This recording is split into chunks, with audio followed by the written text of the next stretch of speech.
बहुत हुआ है अत्याचार, कमर तोड़ महंगाई की मार, यही है मोदी सरकार। कि शर्म आनी चाहिए इस सरकार को, जिसके कारण आज अर्थव्यवस्था पूरी तरह से ठप हो चुकी है, बेरोजगारी मुंह बाए खड़ी है।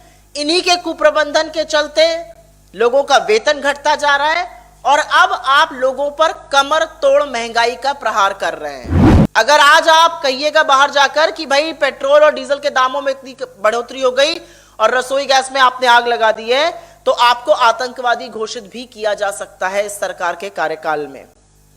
लेकिन सच तो यह है कि सरकार को अर्थव्यवस्था की रत्ती भर समझ नहीं है। अच्छे दिन का दंभ भरने वाले ये लोग आज अच्छे दिन का नाम लेने से कतराते हैं।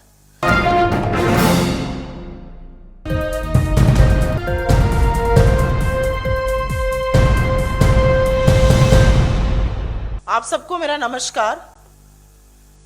आप यहां पर ये 2 गैस सिलेंडर देख रहे हैं और इसी के बारे में ये चर्चा है।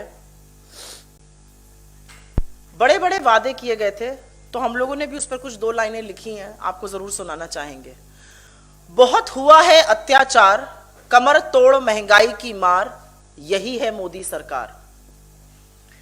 नरेंद्र मोदी जी की निर्मम, असंवेदनशील और अनैतिक सरकार ने किसानों के साथ तो अन्याय करने की ठान ही ली है और हर तरह का अन्याय, हर तरह की बर्बरता कर रहे हैं। पर अब देश के हर चूल्हे चौके, हर गृहिणी, हर आम आदमी की कमर तोड़ने का भी फैसला कर लिया, हर चूल्हे चौके में आग लगा दी है। पेट्रोल और डीजल के दाम आप सबको पता है 100 रुपए के पार हो गए हैं। पेट्रोल का दाम एक नया कीर्तिमान स्थापित किया है सरकार ने। और अब घरेलू गैस, जिसको कि रसोई गैस कहा जाता है, जिसके सिलेंडर रखे हैं, इनके दाम निरंतर बढ़ाए जा रहे हैं। 10 दिनों के अंदर, आज 15 तारीख है, मात्र 10 दिनों के अंदर इन सिलेंडर में, रसोई गैस के सिलेंडर में 75 रुपए कीमत का इजाफा हुआ है। 75 रुपए कीमत बढ़ी है। 4 फरवरी को सिलेंडर की कीमत 25 रुपए बढ़ी थी और अब आज सुबह, कल रात 12 बजे से, मतलब 15 तारीख को, यह कीमत 50 रुपए और बढ़ा दी गई है। और यही नहीं, दिसंबर 2020, मतलब 2 महीने के अंतर्गत यह कीमत 175 रुपए प्रति सिलेंडर बढ़ चुकी है, क्योंकि दिसंबर में आपको याद होगा 2 बार 50-50 रुपए की वृद्धि हुई थी। तो यही सिलेंडर जो दिसंबर में दिल्ली में 594 रुपए का बिकता था, 594 का, वो आज दिल्ली शहर में 769 रुपए, मतलब 769 का बिक रहा है। मुझे लगता है यहां पर यह याद दिलाना जरूरी होगा कि जब हमारी सरकार थी और हमारी सरकार में जब कच्चा तेल, जिसको क्रूड ऑयल कहते हैं, उसका दाम जब 100 रुपए, $150 तक पार कर गया था, तब भी रसोई गैस की कीमत 400 रुपए के आसपास थी। तो सबसे पहले मेरा मानना है कि शर्म आनी चाहिए इस सरकार को, जिसके कारण आज अर्थव्यवस्था पूरी तरह से ठप हो चुकी है, बेरोजगारी मुंह बाए खड़ी है। इन्हीं के कुप्रबंधन के चलते लोगों का वेतन घटता जा रहा है और अब आप लोगों पर कमर तोड़ महंगाई का प्रहार कर रहे हैं, चाहे वो पेट्रोल डीजल के दाम हो या रसोई गैस की कीमतें। और इसका प्रभाव अमीर से अमीर और गरीब से गरीब आदमी तक पड़ता है। पर मुझे ऐसा लगता है सरकार को इससे रत्ती भर फर्क नहीं पड़ता है। और इसलिए फर्क नहीं पड़ता है कि कच्चे तेल का कीमत कुछ भी हो, कच्चे तेल का दाम कुछ भी हो, अगर वो 20 रुपए प्रति डॉलर हो जाता है, जैसा लॉकडाउन के दौरान हुआ, तब भी आपको कोई फायदा नहीं मिलता, आपको कोई राहत, कोई रियायत नहीं मिलती है। और अगर वो महंगा होता है तो भी आपको कुछ उतना ही पैसा देते जाना है। क्यों? क्योंकि सरकार आपदा में अवसर ढूंढती है और अवसर ढूंढने का उन्होंने यह काम किया है कि निरंतर एक्साइज ड्यूटी बढ़ाते रहे हैं। अपने कार्यकाल के दौरान दर्जन बार से ऊपर इन्होंने एक्साइज ड्यूटी बढ़ाकर करीब करीब 24 लाख करोड़ रुपए कमाए हैं।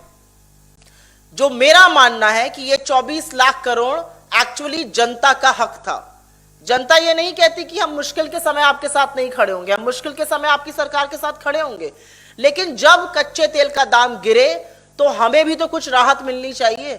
उस समय आप अपना रोकड़ा कमाने में लग जाते हैं, अपने सरकारी खजाने भरते हैं।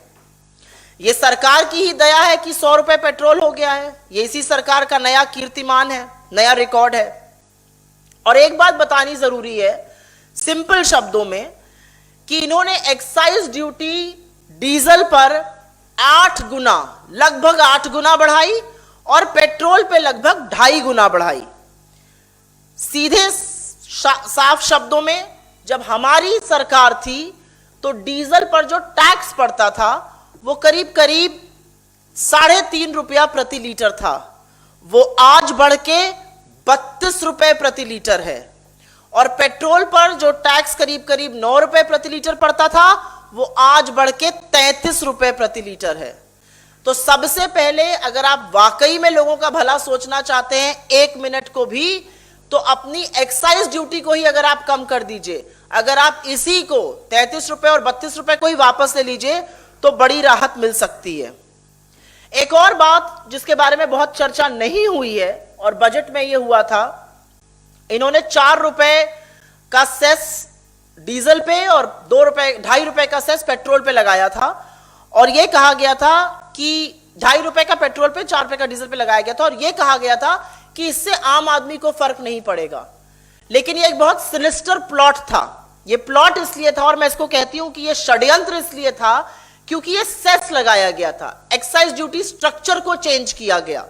तो एक्साइज ड्यूटी स्ट्रक्चर चेंज करने का क्या मतलब हुआ कि इसमें जो पैसा आएगा वो सिर्फ केंद्र सरकार रखेगी और ये 4 और 2.5 रुपए की बढ़ोतरी का राज्य सरकारों को एक नया पैसा नहीं मिलेगा।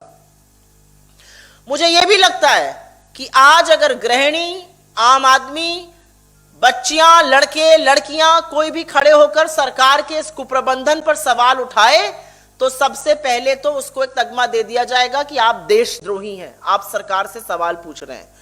दूसरा, उसके ऊपर यूएपीए सेडिशन चार्ज लग जाएगा। अगर आज आप कहिएगा बाहर जाकर कि भाई पेट्रोल और डीजल के दामों में इतनी बढ़ोतरी हो गई और रसोई गैस में आपने आग लगा दी है, तो आपको आतंकवादी घोषित भी किया जा सकता है इस सरकार के कार्यकाल में। लेकिन सच तो यह है कि सरकार को अर्थव्यवस्था की रत्ती भर समझ नहीं है। आप सबको पता है कि इन्फ्लेशन दिन दूनी रात चौगनी बढ़ोतरी कर रहा है। इन्फ्लेशन आरबीआई की जो 2 to 6% रेंज होती है, 4% उनका मीडियन है, उससे ऑलरेडी बढ़ चुका है। बढ़ते हुए इन्फ्लेशन का क्या मतलब है कि आरबीआई अब अंततोगत्वा रेट बढ़ाएगा। तो जो थोड़ी बहुत डिमांड आ भी सकती थी, जो थोड़ी बहुत मांग आप रिवाइव भी कर सकते थे, उस पर भी पानी फेरने का काम इस सरकार ने किया है। तो या तो इन लोगों को बिल्कुल समझ नहीं है या समझ होते हुए भी ये जानबूझकर ऐसा करते हैं क्योंकि ये रत्ती भर इनको फिक्र ही नहीं है कि आम आदमी के साथ क्या होगा। मेरा एक सवाल है और सवाल बहुत वाजिब है कि क्या सरकारों का काम मुनाफाखोरी करना होता है और जनता की महंगाई से कमर तोड़ना होता है? और इसीलिए मेरा अपना मानना है कि जो उज्ज्वला में भी अगर आप देखिए 10-10, 14-14 करोड़ सिलेंडर रिफिल ही नहीं हुए क्योंकि पैसा तो आपको देना ही पड़ेगा और लोगों के पास इतना पैसा ही नहीं है कि उज्ज्वला जैसे सब्सिडाइज सिलेंडर भी रिफिल करा सके आज की तारीख में। तो उसमें क्या हो रहा है कि लोग फिर से वही चूल्हा फूकने का और चूल्हा जलाने का काम कर रहे हैं। मुझे ऐसा लगता है कि कहीं ना कहीं अच्छे दिन का दंभ भरने वाले ये लोग आज अच्छे दिन का नाम लेने से कतराते हैं।